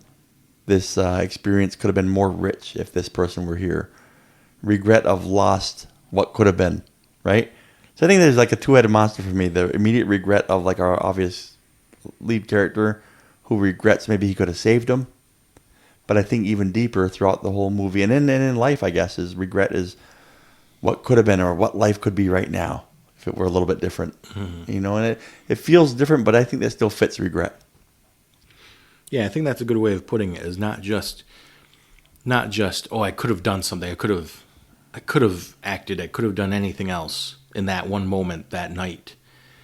But it's remembering, or I guess fantasizing or thinking about what could have been, regretting that the experiences couldn't have been more, couldn't have been deeper, couldn't have been, we never got to do this together. We never got to take this hiking trip, and that's what they try to do. And to me, that's a big form of regret right there, is we couldn't do it with him. Let's try to salvage some of it and do it in his honor. Mm-hmm. The little, not altar, but the little ofrenda they make for him. Yeah. It's beautiful. That was a neat little scene. I think friend groups need those things. So speaking of that, I wanted to make sure I added this. When they make that little tribute of stone and whatever in the field, right after that is when it starts to rain. Yep. And right after that, they have this close-up of the grain in the grass being brown and being vertical. So again, speaking to our thoughts on the vertical, the regret kind of invites the pain, invites the guilt to come back, and invites the monster to prey off of that. Yeah. So when they made that tribute, it felt like, okay, you've opened the door here. It's time to confront what's been going on with you. So that's why I thought they kind of all meshed together there. Yeah. That was really cool storytelling. Like it's a beautiful moment, right? And it's almost like a moment that could be an ending moment where we see these people coming to terms. They have we're gonna scatter your ashes that moment. Mm-hmm. But it was just like this is the moment. This is this is the queuing point. This is the start. This is the ignition. Mm-hmm. This is the catalyst for you're really going to deal with the hurt. You're not just going to have this little ceremony. Right. You're really going to have to go through it. Yeah, you're not just going to pour one out and that's that. Honestly, how great filmmaking, how accurate is that of you got to do the work. Mm-hmm. You can't just have this one little send-off. Right. You're going to do the work. Gosh, that could be real heavy. Mm-hmm. How about friendship? What do you see here? That's my favorite part of this movie, though, because every friendship has warts, man. And, this group of guys here, they're no different than just about every other friend group, man. Everybody, if you have friends long enough, you're the villain at some point, you're the hero at some point, you're the cruise director at some point, you're the black sheep at some point, you're the undoing of the friend group at some point. Do you have a friend group? You take your turns, and if you're good friend base, man, and like being 53, it's funny because in high school you think that's got to be your friends for life, and you're like, oh, that's just not the case. But there are some people that make it from that transition to your friend group, and then even earlier than that, you have your family, and you're like, well, these are my friends for life, and some of them make it to your friend group as it goes, and some of them don't go with you. They'll always be family, right? But they're not your close friend group. And then, some of I always tell my students, and this is one of our listeners who gave me this line: you find your tribe. You have the people you're born into. You have your friend group that you've gone to school with. Very often in Western society, you come up since kindergarten together, mm-hmm. and then you're in high school together. And you have your teammates who are your. But eventually, a couple years after high school, maybe takes some people longer, you find your tribe, and your people are maybe who you didn't expect. My friend group, I certainly wouldn't have expected them to be my friend group. I mean, all ages for one, and all interest levels, all family dynamics. Very, very different. If you look at my core, people would say, wow, him, and then I would say in their circles, they'd be like, him? What's he doing in that circle? Right. And it's, but it works. And friendship is like that. You have these pieces, these puzzle pieces that fit and maybe shouldn't, but then you see them together when they're together. And a lot of times, for my own friend group, it ends up being of what you do with grace. That ends up being what it is. If I look at my guys, some of them are products of huge amounts of grace, me being the chief one of all of them. And so because of that, my friend group, I'll say specifics, John and Ed and my friend Rosh and others, people would say, boy, what a ragtag bunch. But it's almost like it's a who's who of huge amounts of grace being thrown at them. And it seems like that's what my friend group is the acknowledgement of how big grace is, and in practice, watching each other show it to each other, right? And so, man, I think I can go on forever. I think it's probably my favorite topic of like friendship and how it's not always who you think it's going to be, and it ends up being like it's constantly vetted each experience. I try to be friends thick and thin, right? But sometimes people show otherwise, and that's up to them, and that's their road, that's their journey, that's their path. And sometimes I show otherwise, and I find myself on the outside of friendships. I won't name any names in this, but this is an interesting one. There's people that I've been friends with, and then I introduce them to my friends, and then they become friends with that friend group. And then I find myself outside of a wedding party, right? And I'm like, I'm tipping my hand to how bad that hurt. But it's like I find myself, I'm watching them all participate in this biggest day for this one friend who I brought them into the friend group. Mm-hmm. They extracted a couple of my friends, not from me, but over me. Mm-hmm. And I'm like, one thing about that old KMax here is I'm not afraid to say when I'm hurt. And ouch, that hurt. Mm-hmm. Man, that hurt my heart. And that was a big one for me. I was like, the friendship that someone came in, I'm like, you can come in. And then we all had this great friendship. And then this wedding party that I'm like, well, this was a great friend. And all of a sudden I'm on the outside looking in. That's something that friendship can do too. It can expose you to any relationship.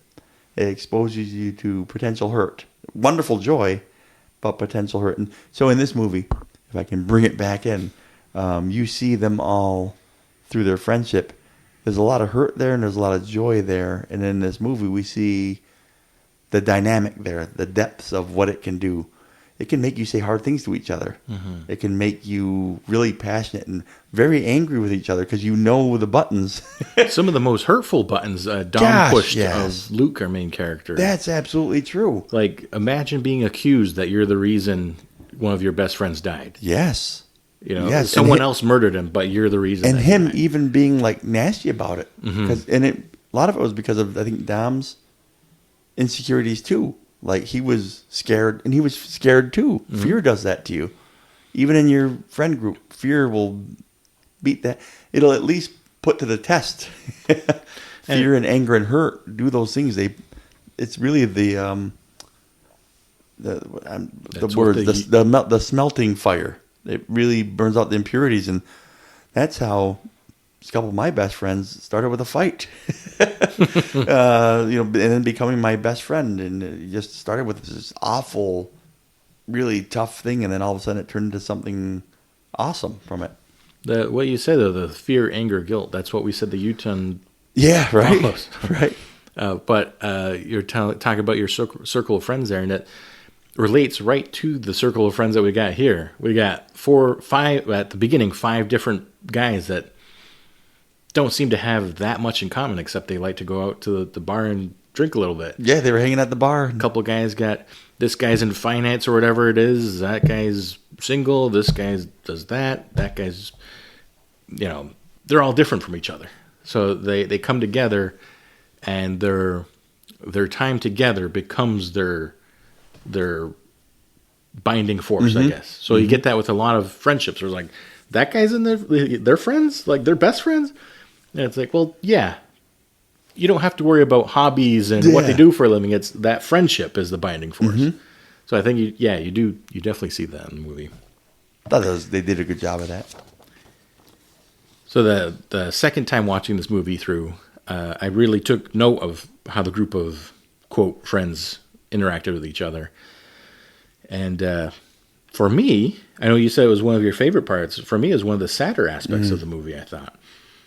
From the beginning, these guys could not agree on where to travel, criticize one another in a joking manner. You know, he was talking about how the one guy didn't need any more chips or something like that. Yep.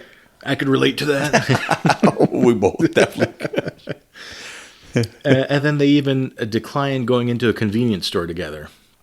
So I gravitated to these observations the second time through.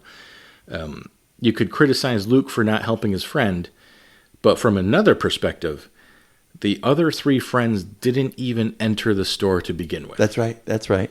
So even if you did not intend to buy any booze, why not go into the store together to do things together on your night out? Mm. So with this observation in mind, I can see why the monster tried to recruit Luke instead of kill him outright. Luke, at least, seemed to have these thoughts of guilt and regret, while the others, most notably, I guess, Dom, did not look at themselves before blaming Luke. The exact thing that you didn't stand up to them. Like, you didn't either. You weren't even there. Yeah. You didn't even have the opportunity to make that choice.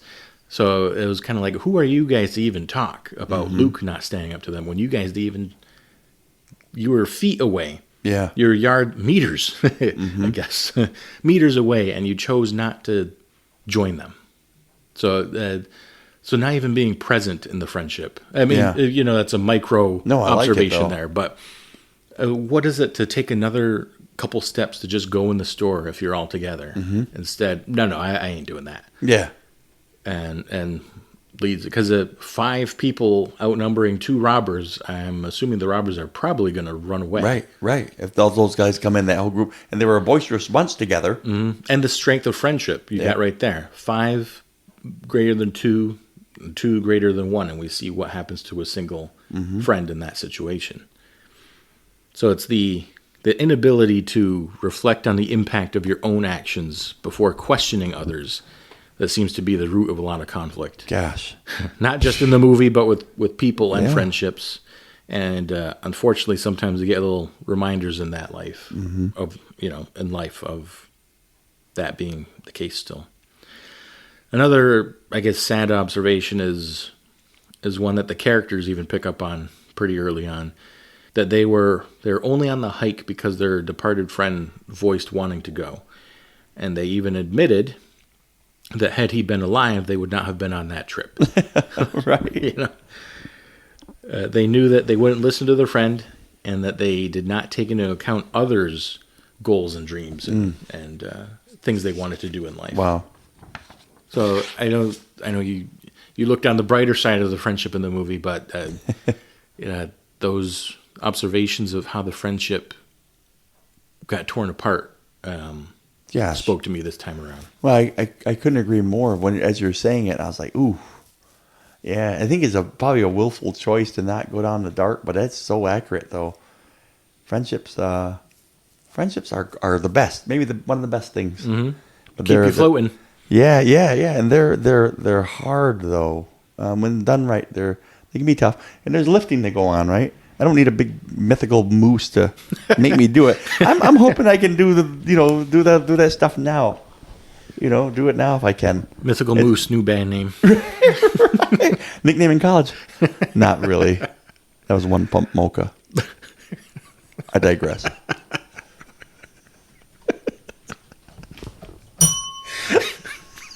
I don't know what the bell was for. I just wanted to change something. That's good. It's a Scrubs line. Pump Mocha.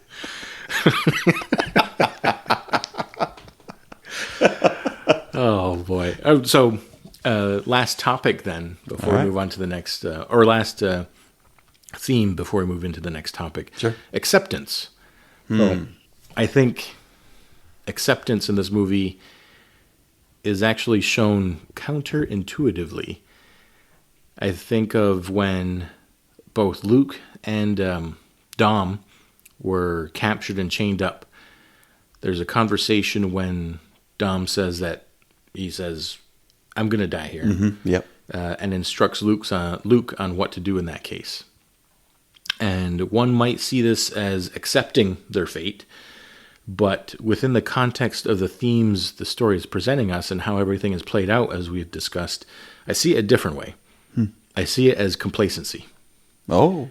Refusing to confront his grief, allowing the monster to kill him, and almost willingly offer himself. Mm-hmm. I see Luke escaping as the real acceptance here.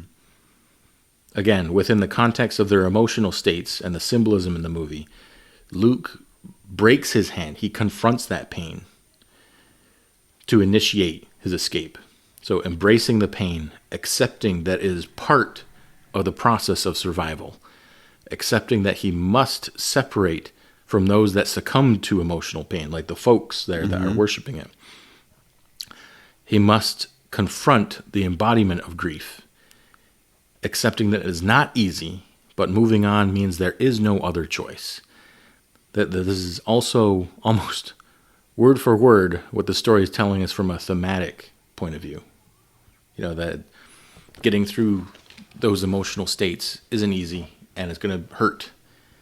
But in order to get past it, you need to go through that process. Yeah, gosh. Go through that ritual. This is a real ad for psychotherapy. I'll tell you that right now. It's like you've got to get through this to heal. Otherwise, you're just covering it up, masking it best you can.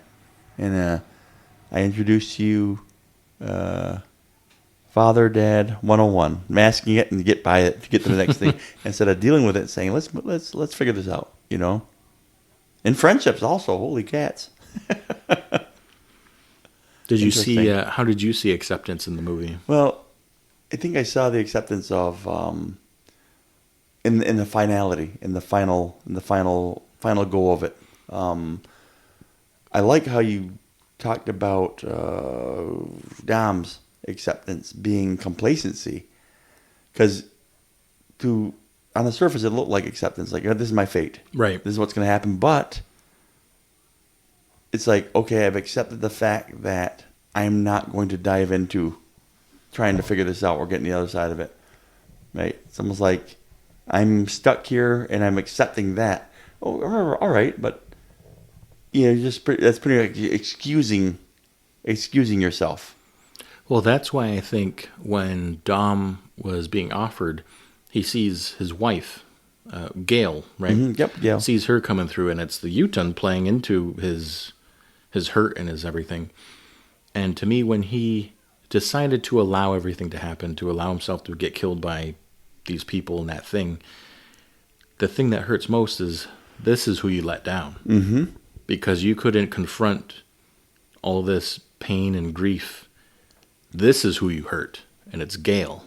Mm-hmm. And I think that's super important, that's the last thing he sees before the Uton kills him. Then it like snaps in from her cradling his head in her hands to that beast's hands, on his face. Mm-hmm. It's like, man, that's rough. It's funny how some of this stuff started sinking in slowly, and then today it's sinking in more, and I'm like, I think I like this movie more. Maybe. I don't know yet. It's like, I appreciate the movie. I think that's what it is. Lot. I appreciate it a lot more now.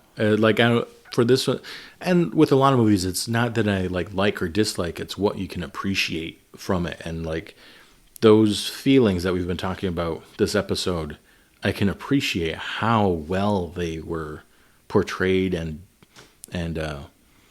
the depths to which that they explored these feelings. And that's some of the conversation that Kent and I had yesterday, because he said, yeah, he liked it, but then he paused right away saying, I think I didn't get it. And I'm thinking to myself, yeah, me too.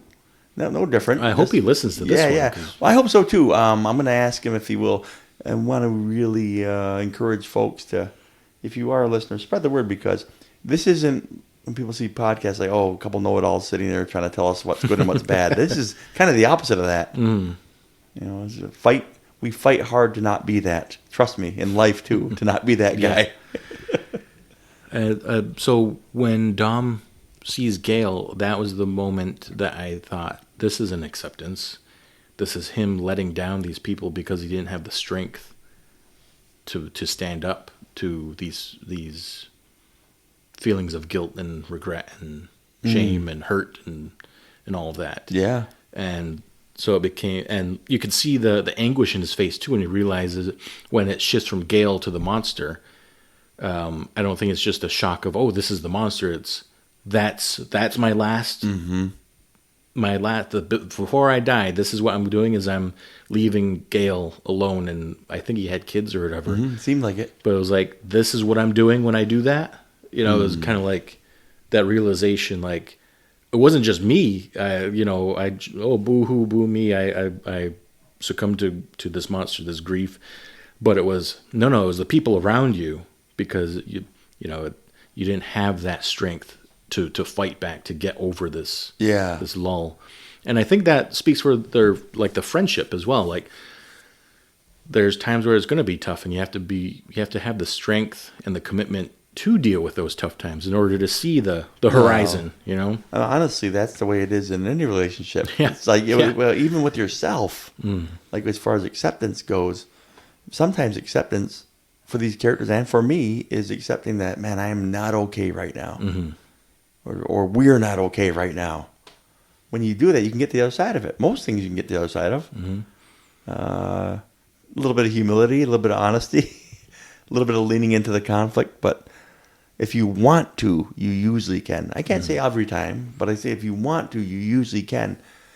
Saying the acceptance of I am, and that was a main character, Luke. I'm not okay. I'm not healed, and there's work to do. I'm going to do the work. That's kind of the scream there of acknowledgement of the screaming, and I'm going to do the work. I am not okay, and he's not healed from beating the beast at that point, I don't think. I think he at least acknowledges that I got work to do. I've done some work. I got more work to do.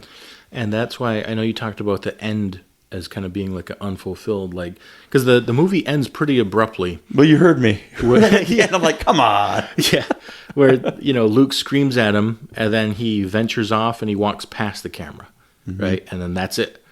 And you don't know, I mean, you assume that he gets to the village or whatever, but to me, speaks directly to what we've been discussing, where that's not the end goal.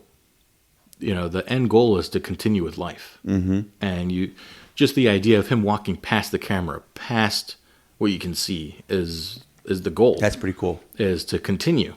You've dealt with this bad stuff, and we end the movie with him continuing to walk, continuing to push forward.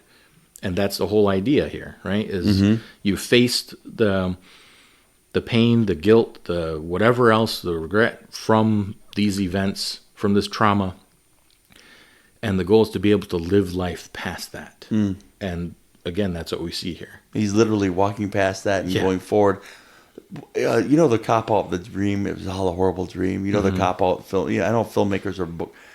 Maybe that's just me. I always hope for that with these characters. I'm like, I was hoping... Because I think some of the characters were likable. Especially, I think Hutch. I think his... There are things about his character that made me feel there was an authenticity there. A flawed authenticity, of course.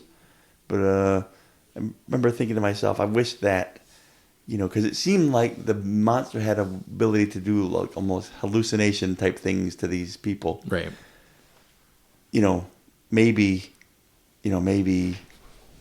as he walks out, there's a realization that maybe this didn't happen, that maybe their one original friend did pass away in the shop, and that maybe somehow they all...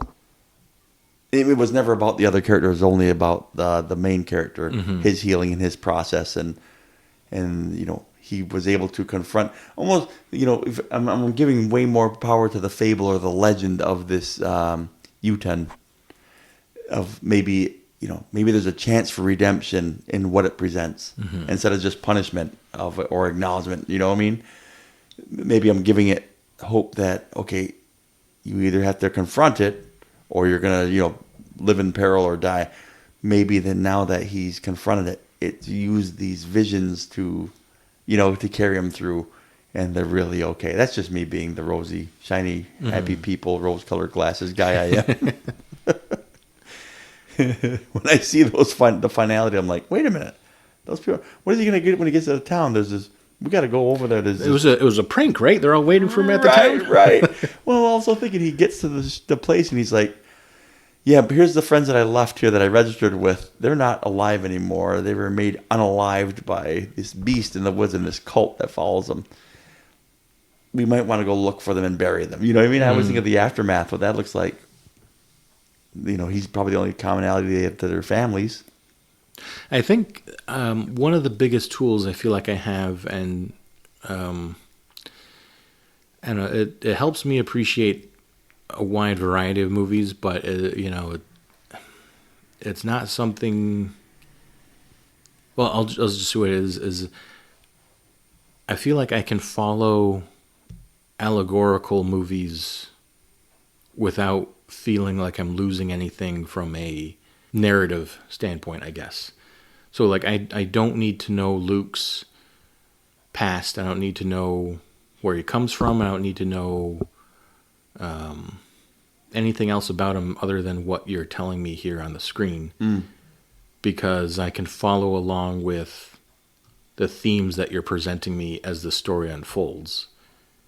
So I feel like that helps with me not having to worry about, well, did he get to the town? Did he tell people where to look for the friends in the forest? So it helps me to let go of those loose ends and just focus on, okay, here's what, you mentioned fable. You use fables and stories to tell people lessons, whether they like it or not. You're learning from those lessons in those stories. And I kind of see a lot of movies the same way. So I'm able to kind of let go of those particulars in the story if you've given me enough thematic substance to hold on to, I guess. I like that. So let's relate this back to our previous episode. I forgot to mention, I think that was our 50th episode, our tribute to Ralph. Oh my goodness, so, 50. So let's relate it back to that episode a little bit. Nifty at 50. I don't know. What a mess. For the discussion on these previous topics, it felt sometimes that the movie was actually hitting a little too close to home when it comes to Ralph. I dwelled on some of these topics for quite some time after Ralph passed. Guilt, regret, friendship, acceptance, among others. I think that in the way Ralph passed, many of us may have had some level of guilt and regret, and especially in the way that you presented, where it wasn't just regret of what actually transpired, but the regret of what could have been. Oh, yeah. And then a lot of questions that you're asking yourself. Could I have stopped him from leaving? What if he were with one of us? Could I have been a better friend? Or, why did he feel the way he did? Why did he make the choices he did that during that span? So a lot of self-reflection has taken place over the last 10 years. But I am happy that I could dedicate a few episodes of this podcast to our friend, your nephew, Ralph Fitzgerald. And I think I said it like that in the previous episode. There's a inside joke I had with him. If you ever call his phone and he never answered, you can give like your name. Yeah. It gives the recording of it. So the way that he said it is how I would address him. Oh, boy. So, it would say, you have reached a voicemail box of Ralph Fitzgerald, is how he pronounced it. So when I saw him in public, that's how I addressed him. Ralph Fitzgerald is not available. And so it took a lot of patience to find the right way to publicly give my thoughts on him. But things happen for a reason, and like I said, 10 years. I believe this was the perfect medium to present these words and to present them with a stamp of acceptance. What an obscure movie too. It's not some big blockbuster, one of his favorites or anything that came out after he passed. But it was like, wow, that is. It's kind of perfect. That is, and he wasn't like the hugest fan of horror movies. He would watch them, but it wouldn't be his first choice.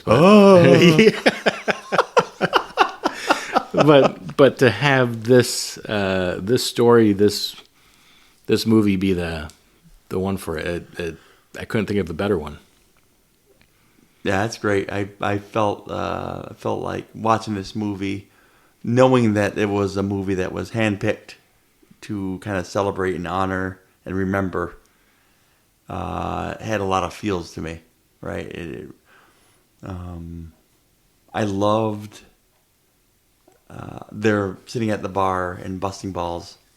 This is the best part of friendships, I think. Mm-hmm. It's one of my favorite parts of friendship. Maybe not sitting at a bar, but just sitting anywhere and just busting chops with each other. That level of comfort you have with people to be able to be a little bit more yourself than you are around other people. That honesty, they see the shady underbelly of each other, and also the laugh, the laughs you might share with friends that you might not share with other folks. There's a reason why inside jokes are inside jokes. Yeah, because you're safe. It's safe, and you have an understanding of each other to say, he really doesn't feel that way about female drivers. He's just being a silly idiot. He doesn't feel that way. Right. Stop honesty things like that. It's like you trust those people that know who you are. I say this all the time. I remember when I say it about you have people that will say something about you, or that you do something, you mess up. And there's been things that I've said on the pod that great friends and great people that are very close are like, I just don't want people to think this of you. And I'm thinking, there's something called equity. I have 53 years of it. If they think that of me, they don't know me, mm-hmm. because I have a lifetime of this.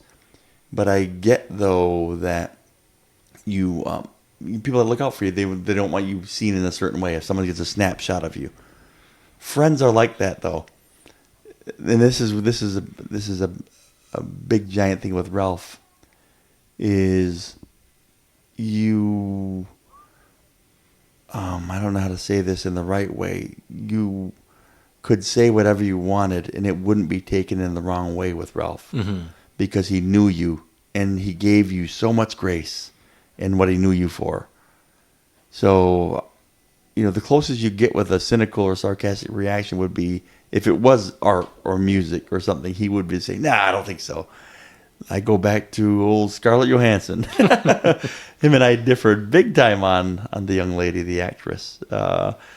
And it was the closest he would come to being, nah, just totally throwing my opinion to the side. Mm-hmm. But it had to be something that was not close to home. It had to be something that was so surface and so superficial that at the end of the day, neither of us really cared about it. Right.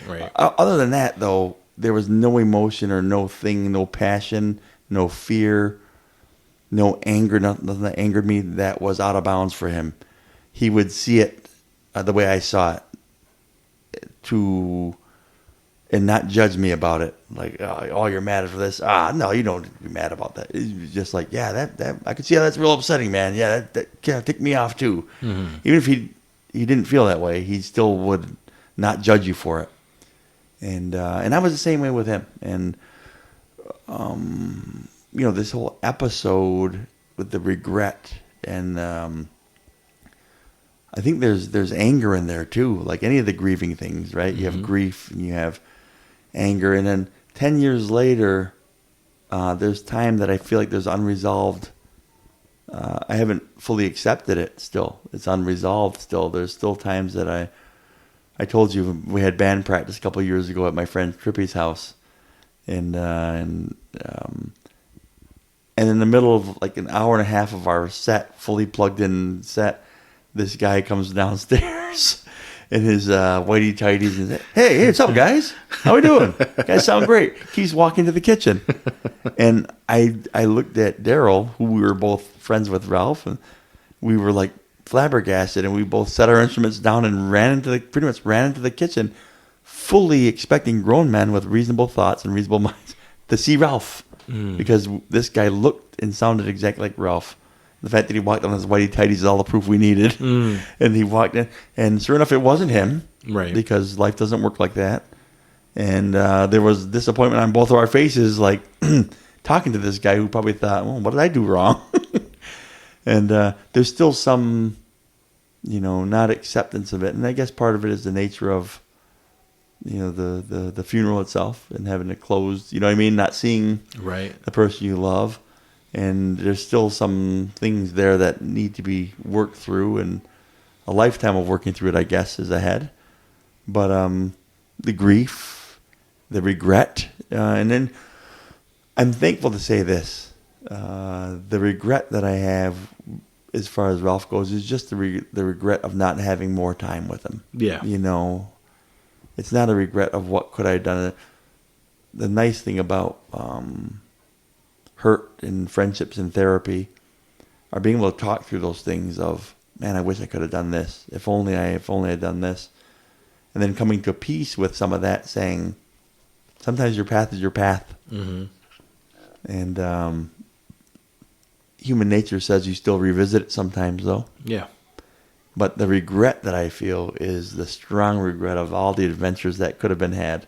The nice thing about having the same belief system as Ralph for myself is it's see you later. And the adventures ahead are far greater than the adventures that were behind. And I look forward to those. Right. All right. So, yeah, that was... start things heavy in the season 3 here. I still have a guitar that has his guitar with a gray cat with Tom and Jerry, Tom, on it. Play it all the time. So the gray cat's never far. Right at the time that he passed, I made a fake comic book cover. It was the Gray Cat. That's one of his nicknames, by the way. So it was the Gray Cat. It was him holding like his guitar with a cup of coffee. So I remember I gave it to the family there, but I printed off myself a copy of it, so I have it hanging upstairs yet. I don't think I'll have to show it to you. There's so many awesome pieces of him everywhere, right? I mean, if you knew him, there's pieces of him everywhere in pop culture. That's what fits into this podcast perfectly. And I like that you said that you finally have a vehicle that you could honor him and get your 2 cents out there about him. I wish we could do an episode on everybody's one that they lost and they care a great deal about, right?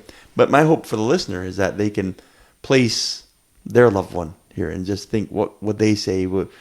what fun memories would you have, and what how could you relate to them in pop culture? Because we all have, that's how we relate to each other a lot of times. What music they like. Right.